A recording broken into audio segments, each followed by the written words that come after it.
listening to the Booked on Planning podcast, a project of the Nebraska chapter of the American Planning Association. In each episode, we dive into how cities function by talking with authors on housing, transportation, and everything in between. Join us as we get booked on planning.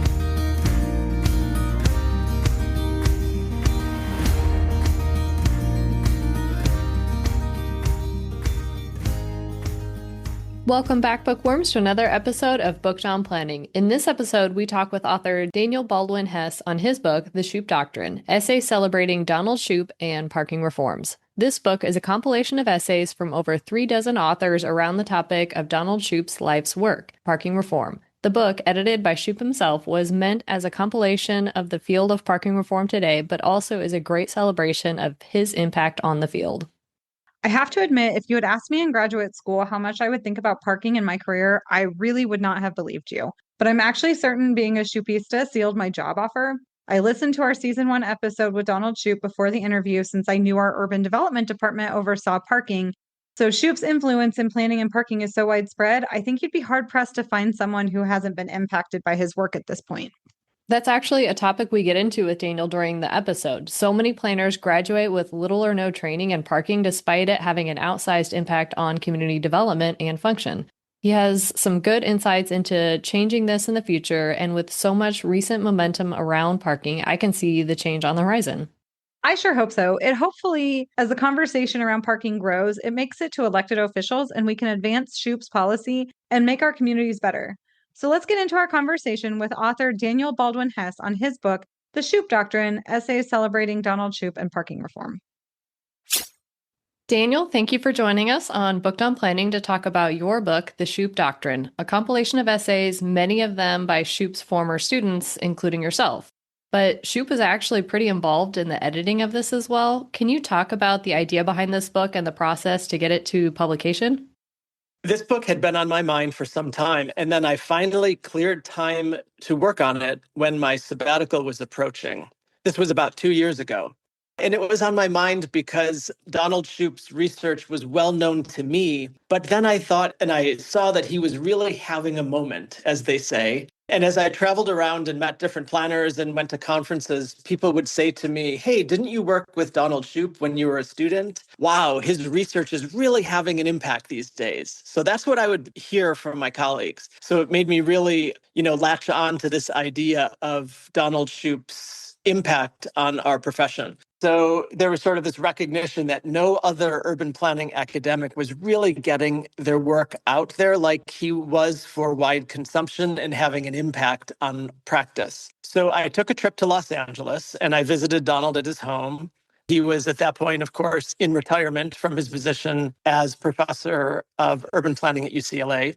And I explained my aim with a book to celebrate him, who many consider the world's foremost urban planning researcher of parking. And he liked the idea about a work that furthered parking research, but he wasn't too excited about a book that celebrated him.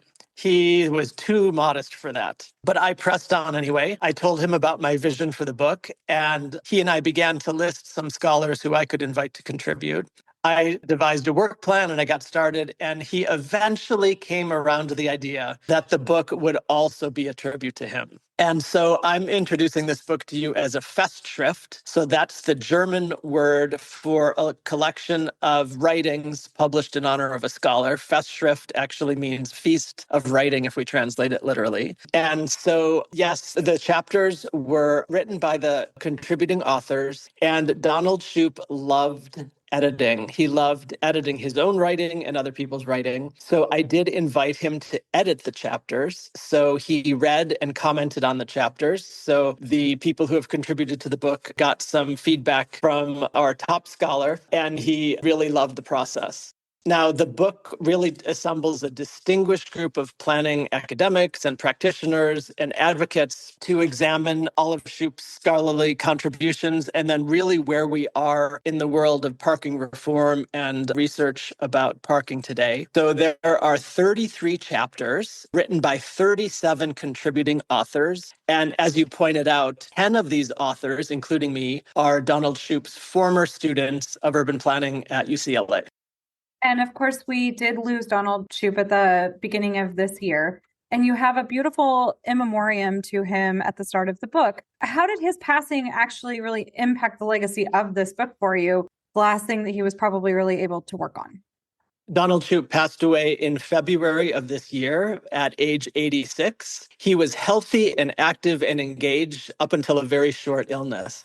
As I mentioned, we had been working closely as I sought his advice on editing the book and looking at the chapters that the author submitted. And he told me the book brought him much joy. So that is an important impact of the book for me personally. Looking a little bit wider beyond that, though, my hopes for the book are that it extends and enriches Shoup's research about parking policies and parking reform, that a reader gets to know a little bit about Donald Shoup as a better way of understanding his research, and that we get to learn more on the ground impacts of research about parking, how Shoup was inspired practitioners to undertake specific parking reforms, how he energized a group of followers who came to call themselves the Shoupistas and are very active advocates around the country, how he sparked a movement in planning reform. He gave us some really good tools to carry forward. And with every success in parking reform, we can see how new approaches to parking can help make cities more livable, more sustainable, more just. So we can actually see that on the ground with our eyes. And on the lines of sparking influence with practitioners, one of the articles said that Shoup could be seen as this ivory tower Brahmin type, but in actuality, he really had a really good influence in the practicing field as well as in the academic field, and was a very approachable person. A lot of the articles referenced how he was really had a good sense of humor and was engaging with his presentations. How do you think Shoup was able to accomplish this crossover between being influential in both the academic as well as the practicing field? Well, Donald Shoup did wear tweed suit jackets, and he spoke like a professor, and he published prolifically. So I see the ivory tower Brahmin reference fits. But I think translating his research into practical uses for practitioners and the profession was really in his DNA. He talked to everyone and anyone about parking. For example, at parties and at social events, when he would meet people, he would usually ask the question, "Where did you park?" Now, remember, this was many events in LA where I saw this happen. So this would lead to a conversation about people's personal experiences with parking. But then Donald would try to shift that conversation into a wider discussion about parking policies. He was always hoping to make a convert and help educate someone about how distorted parking policies and parking prices are hurting U.S. cities. So he was really not afraid to connect with people, residents, activists, advocates, and also he knew that he must connect with people in order to disseminate information about his recommended reforms.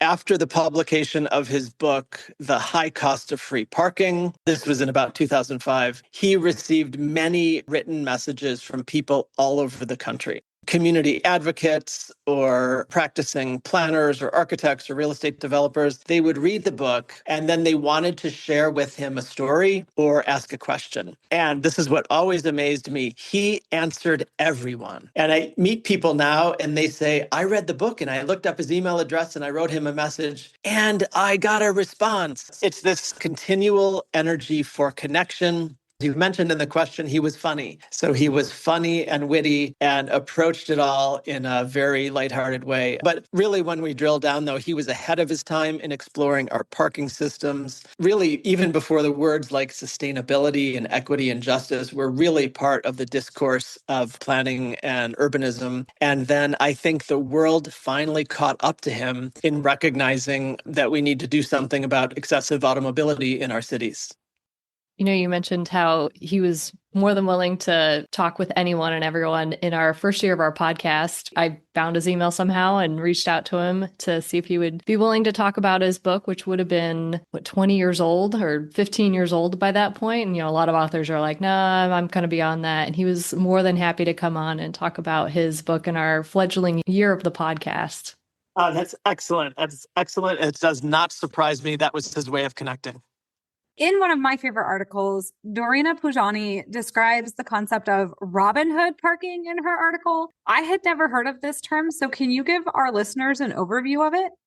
I like this term too when it came up. Okay, so the Robin Hood concept of taking from the rich and giving to the poor really refers to the redistribution of wealth. So taking resources, typically money or land, from wealthy individuals or institutions, and then reallocating them to those who are less fortunate. Okay, so our contributing author here, this is Dorina Pojani, and she is now working in Australia. And when she was a doctoral student, she did one study year at UCLA. So she also worked under Donald Shoup and had the good fortune to get to know him. What she tells us in the chapter in the book that you're referring to is that some cities are rich in their parking supply, but poor in their space for micromobility. Micromobility, I mean lanes for bicycles, scooters, and walking. So we can take parking lanes or curbside parking or other examples of parking in cities where it appears, and then reallocate this space to what we have less of.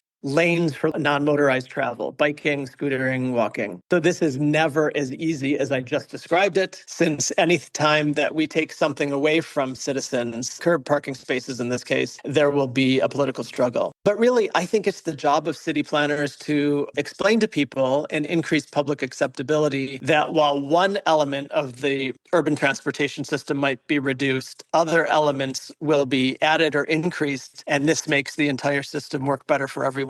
And Dorina points out the excellent micro-mobility planning that we see in the Netherlands and Northern Europe and other parts of Europe that can really give us a vision of her idea of Robin Hood planning and reducing parking to increase other types of transportation modes, especially non-motorized. But also, I would say there are some examples in the USA. So especially the reconception of street space that happened in New York City about 15 years ago, led by Janet Sadik-Khan, that took travel and parking lanes out of operating street space, and they were made into pedestrian space, parklets, places with cafe tables and so forth. That became so popular among New Yorkers and visitors as a way to enjoy the city. Yeah, we had a project here recently. It was just completed earlier this spring, I believe. It was a bike lane project on one of our streets that leads right into downtown. And when we did our public engagement, we said you can either keep the parking lanes or an extra vehicle lane, but we are putting the bike lanes in. So we allowed the community to weigh in and say what was more important to them, and parking ended up being more important. So we preserved the on-street parking and took out one lane in order to be able to install a buffered bike lane. Well, you ask the question and then you get the answer, and then you work with the best way of getting a solution in there that works. So we talked a little bit about how Shoup was really great at changing perspective around what he said was a boring topic that most people wouldn't really engage with. What do you think are some of the key approaches or his style that worked really well around changing perspectives that others can change in their own respective fields?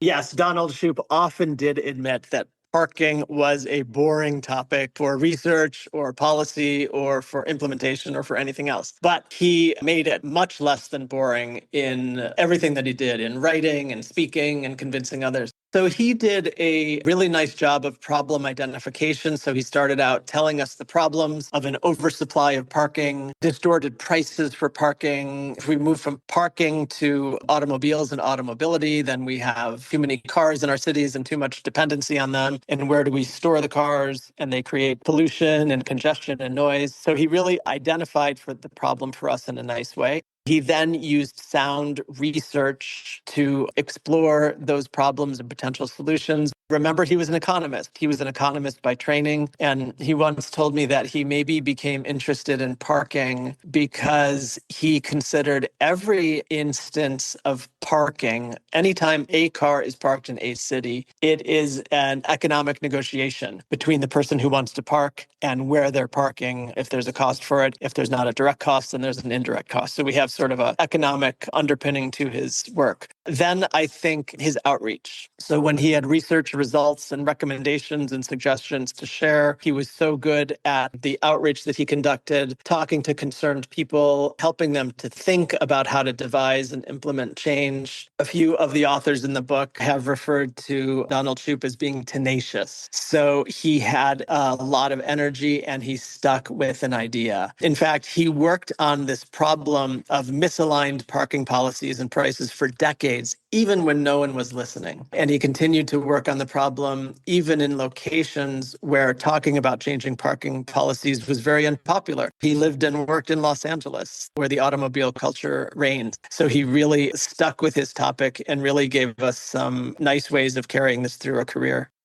So one of the articles points out that nearly 30 years after Shoup's 1997 article on parking reform, most students still come out of planning programs really only learning about, parking requirements are bad, but not learning about how to solve the actual parking problems. We have 30 years of Shoup's research. Why do you think most universities haven't picked up this topic yet? I really hope we can change this with my book, which we're talking about today, with Shoup's publications and other publications. It takes a long time to change people's patterns and thoughts. And Shoup was so consistent in his work. And as I said in my opening, we have been seeing more movement in changing parking policies around the country. So that's a good thing. I think it's helpful for us to see example projects where parking reform has occurred and where we can measure the outcomes. So if we can show that to students, if we can have example projects that professors are willing to present to students in courses, it can do some convincing. Besides instructors in universities, as you've pointed out, we're also seeing the urban planning and transportation planning professions slow on the uptake of parking reforms. And it's often the work of advocacy groups that gets parking reform started in particular cities. So the grassroots activists and the bottom-up approach has really made some movement in parking reform. They are having to convince the urban planners, who are actually the ones that are responsible for setting policy and implementing policy in parking. So we would like to see professional planners have the courage to not accept the status quo, begin embracing parking reform, and especially trying to remove minimum parking requirements from zoning regulations to take these large parking lots away from the required part of what cities do and let the market decide how big parking lots should be. There are numerous examples now of reducing and, in a lot of cases, removing parking minimums altogether, but a bunch of these communities have also added in parking maximums when they remove the minimums. Some of them will just change the minimum to become a maximum. But it seemed like there was a little bit of disagreement within the book on different authors whether maximums were a good approach. What is your thought on the topic?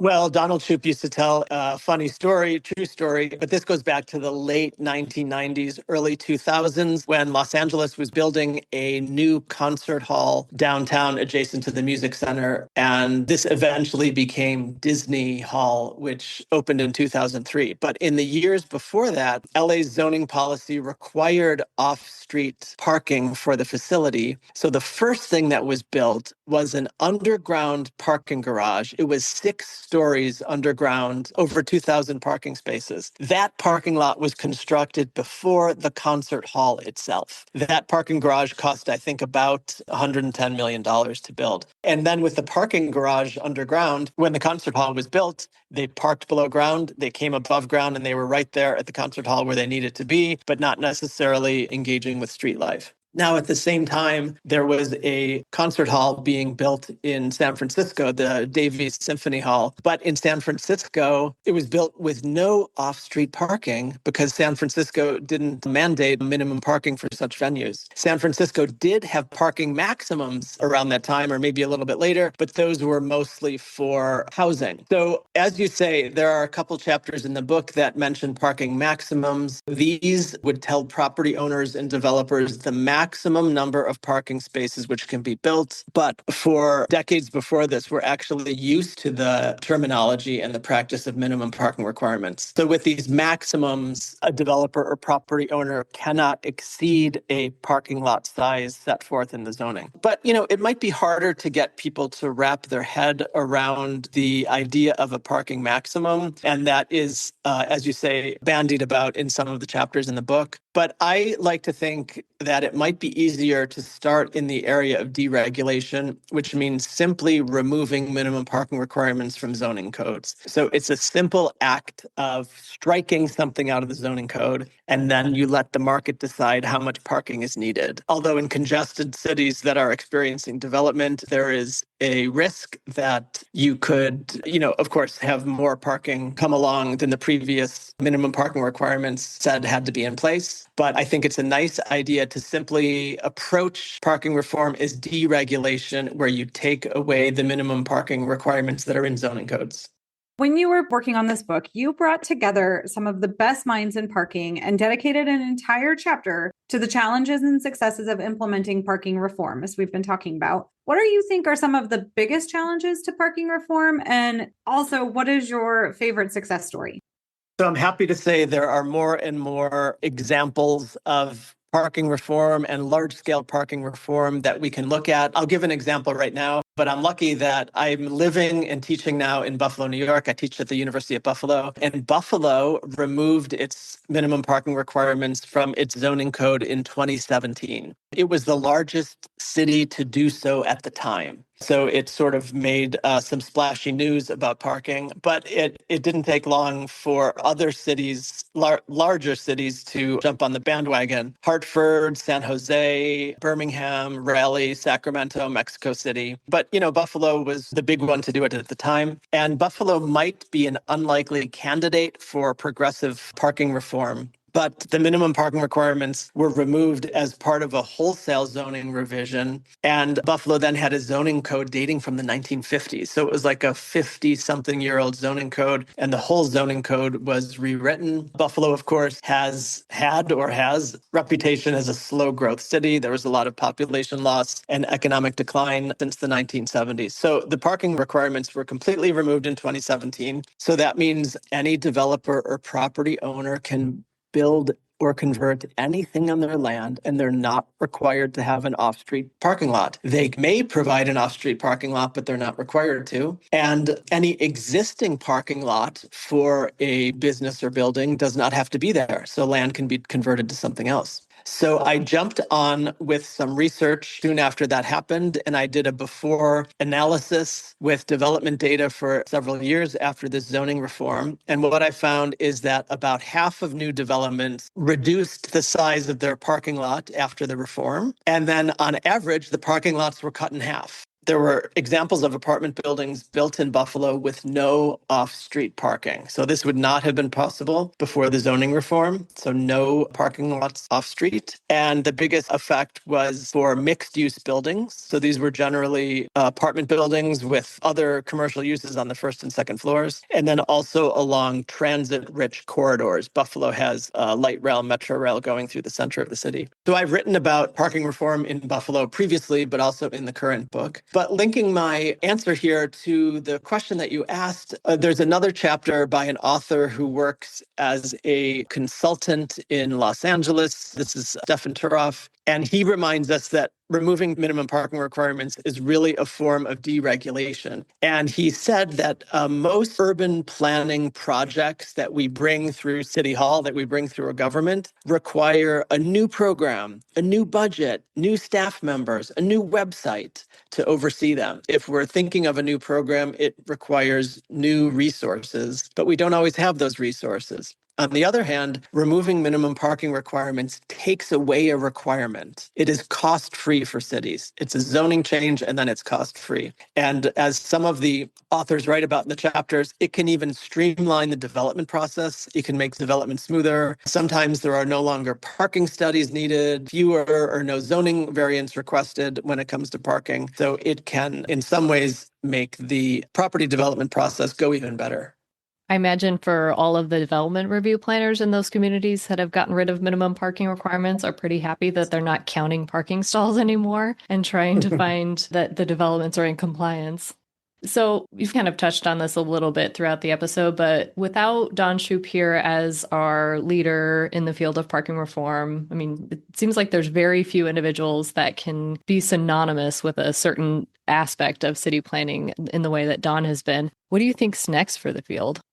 I think I'm about to find that out for myself. In the coming weeks, I will be setting out to deliver a number of presentations about this book in cities throughout the USA and even abroad. But I do always remember to tell myself that parking reform is mostly a local activity in the US. So it's happening locally at the municipality level, except where we've seen the beginnings of wider geographical reform attempts and even statewide reform in Oregon and California. There has been legislation to to restrict parking requirements in areas served by public transit. But I expect, as I move around and talk to people, now that this book is finished and out there, I expect to hear from advocates and Shoupistas what they have been able to accomplish using Shoup's insights. So I'm excited to hear those movements forward in practice and what they have on their agendas for their next activities. Donald Shoup left us with a really useful roadmap for 3 parking reforms. Number 1, remove minimum parking requirements from city zoning codes. Number 2, charge market rates for curb parking. So whenever we have curb parking, we know it's often underpriced if we compare it to the price of nearby parking lots. In many cases, those parking meters need to be raised so they're at market rates, and that discourages people from consuming too much curbside parking. And then number 3, establish local parking districts. So this could be in commercial districts or even in residential neighborhoods, and then allocate the revenue toward local improvements. These could be streetscape improvements, improving bike lanes and sidewalks and landscaping so that people can see with their own eyes the benefits of paying into a system for parking and not have the parking fees that they pay go into the general revenue of the city. So he gave us those 3 parking reforms that people are taking forward and implementing. So we will take a look at how those are being implemented and what are the outcomes. So the city of Lincoln that Stephanie and I work for, we like to think we're doing pretty well in parking, but the one thing that still just really irritates me is all of our parking funding still goes into general fund. Working on it, but it's very irritating. Yeah, if people are actually paying their fee to park at the curb and they think, I'm just supporting the city government and I don't know where this money goes. And maybe there's, corruption or something wrong with the funding and I don't know what I'm paying for. But if we can actually have parking revenue pay for improvements that people can see, they can change their attitude about paying for parking. And even if we have to raise the parking fee, that they'll see some benefit for what they're paying for. Exactly. Obviously, Shoup's name will forever be tied to parking, and that's the majority of the concepts that you guys talk about in your book. But he was a prolific academic, really. So what is one of his other wild ideas that you wish researchers would pick up and run with? So outside the world of parking, actually back when I was a graduate student, he and I worked on research about prepaid transit passes as an incentive for not driving and consuming parking spaces. So people through a university or an employer or a neighborhood organization could purchase transit passes for everybody and then reduce automobile dependence. So that's one thing we worked on. But maybe the one that I'll mention that relates to your question is a project that he was working on in more recent years called Broken Sidewalks. Donald Shoup was looking at deteriorating sidewalks in Los Angeles. Los Angeles is a large city. It's over 500 square miles. It's not the largest city in the US, but it's one of the larger ones. And there are almost 11,000 miles of sidewalk. So you can imagine there are sidewalks along both sides of almost every street in Los Angeles. And what he found was that about 45% of those sidewalks are damaged or inaccessible. It's concrete, so there's wear and tear, there's damage to those sidewalks. And the estimated repair cost of all those sidewalks was something like $1.5 billion. So these broken sidewalks, they're really unsightly, but they're dangerous, especially for people with disabilities. And then they increasingly become a legal liability. And there was a court ruling about 20 years ago that affirmed that the ADA, the Americans with Disabilities Act, applies to sidewalks. So Donald Shoup found that the city of Los Angeles pays tens of millions of dollars each year in maintenance and construction of sidewalks. And it also pays out money in injury or damage lawsuits. And then in reality, the city can only afford to repair a tiny fraction of what is needed. So most of these broken sidewalks go unrepaired for quite some time. Okay, so now we get to Donald Shoup's idea. To repair these sidewalks, he proposed shifting the cost to property owners. Now you might say, what? You're going to ask people who own property or houses or other types of buildings that they have to pay to repair the sidewalks. But he devised a pay on exit strategy. So what that means is when a property owner sells a property, that the sidewalk would be inspected. And if it's determined at that time the sidewalk is broken, then the owner is required to pay the repair costs. But because it's at the moment that they're selling the property, they would have the liquidity to do so. So they would have funds from the sale of the property to pay then. So Donald Shoup wrote a few articles about this. He wrote some op-eds, and he did get some interest from the city. The idea is that there would be a pay-on-exit strategy here that would speed up repairs and avoid a broad-based tax increase. So we were just talking about these, fees that you pay to the city in the question before this. And nobody wants to see a tax increase to fix the broken sidewalks. But if we could shift that to that owners would pay it, but only when they sold the property, it could help us incrementally improve sidewalks and make our cities more livable and safer. So it's sort of an exciting vision about something that could happen in Los Angeles or other cities. Yeah, it'll be interesting to see if that catches on. And our last question, always for the podcast, as this is Booked on Planning, in addition to your book, which we recommend everyone get a copy of, what other books would you recommend our readers check out? There are so many good books that relate to urban planning, and even books that are planning adjacent that planners can learn so much about. And for me, I'm always going to gravitate toward a book that has something to do with urban history. I'm sort of a history nut in that way, and I like to learn about the history of cities and places to understand why they look the way they do now based on historical events of the past and what that might mean for the future. So with that context, I would pick a book called Sandrush, The Revival of the Beach in 20th Century Los Angeles. This was published last year, 2024, by an author called Elsa, Devienne. So we're set here in Los Angeles, and the author is looking at the historical development of coastlines in Southern California and Los Angeles, going back to the early 1900s when there were amusement parks, and then through the many decades of various approaches to beaches and recreation and fun at the shore, and then moving to the environmental movements of the 1960s. So it does a really good job of weaving together culture and increasing environmental concerns, urban development, and city planning history. I always like to learn more about Los Angeles. I lived there for many years when I was a graduate student because it's so interesting to think about how it moved from the small settlements that once defined the region to the complex metropolitan area it is today. And so this book helps us think about, in that complex region, access to water and beaches and the coastline, and then how we can protect the land and sea for people, for animals, and for our natural ecosystems. It'll be a great book to add to our ever-growing list of recommended readings from our authors. But Daniel, thank you so much for joining us on the podcast today to talk about the Shoup Doctrine. Thank you. It was very fun to talk to you. We hope you enjoyed this conversation with author Daniel Baldwin Hess on his book, The Shoup Doctrine, Essay Celebrating Donald Shoup and Parking Reforms. You can get your own copy through the publisher at Routledge, support your local bookstore, or online from bookshop.org. Remember to subscribe to the show wherever you listen to podcasts, and please rate, review, and share the show. Thank you for listening, and we'll talk to you next time on Booked on Planning.